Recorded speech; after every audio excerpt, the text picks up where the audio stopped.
જય માતાજી બધા મિત્રોને કેમ છો? મજામાં છો? મજામાં જ હશો આશા કરવી જોઈએ. તો જોઈ લો આપણો નજારો, કાંક વાડીનો મિત્રો આવો નજારો છે. આજે વરસાદ ખૂબ પડી ગયો છે એટલે હવે આપણે કામ કરવાનું ખેતરમાં કાંઈ છે નહીં એટલે આપણે ઝૂંપડાનું કામ કરી નાખ્યું.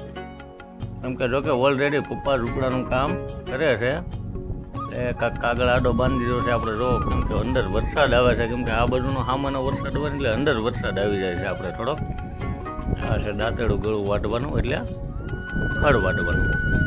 પપ્પા ચડી ગયા છે ઉપર જો.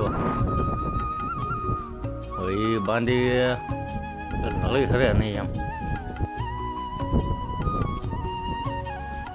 આ છે આપણો કાંક અવેડો એટલે કે કુંડી એમ.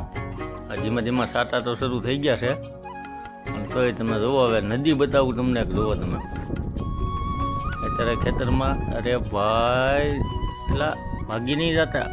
ઉભરે ફોટો પાડું તમારો એ લઈ ગયા એટલે કૂવામાં ન પડી ગયા હોય ક્યાંક.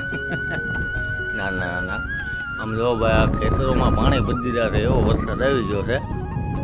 તો તમારે કેવો વરસાદ છે તો ખાસ મિત્રો કોમેન્ટ કરજો. અમારે તો આવો કંઈક વરસાદ છે બરાબર. અહીંથી જુઓ વ્યૂ કેવો આવે છે મસ્ત જોરદાર. કૂવામાં પડવાનો ના ના વિચાર નથી એવો, પણ કોમેન્ટ નહીં કરતા. તો હવે આવો કાંક ભાઈ નજારો છે. ચક્કીબેન જો, ચક્કીબેન ત્યાં છે ભૂખ્યા, પલ્લી ગયેલી રોટલી તો ખાઈ ગયા. અને આ છે આપણો કંઈક નજારો જો ઝૂંપડાનો. ભાઈ ગરીબ માણસને આવવું હોય, નળિયામાંથી પાણી પડતું હોય તો કાગળ નાખવો પડે. જુઓ માથે કાગળ નાખ્યો, ઉપર બાંધી દે છે હવે.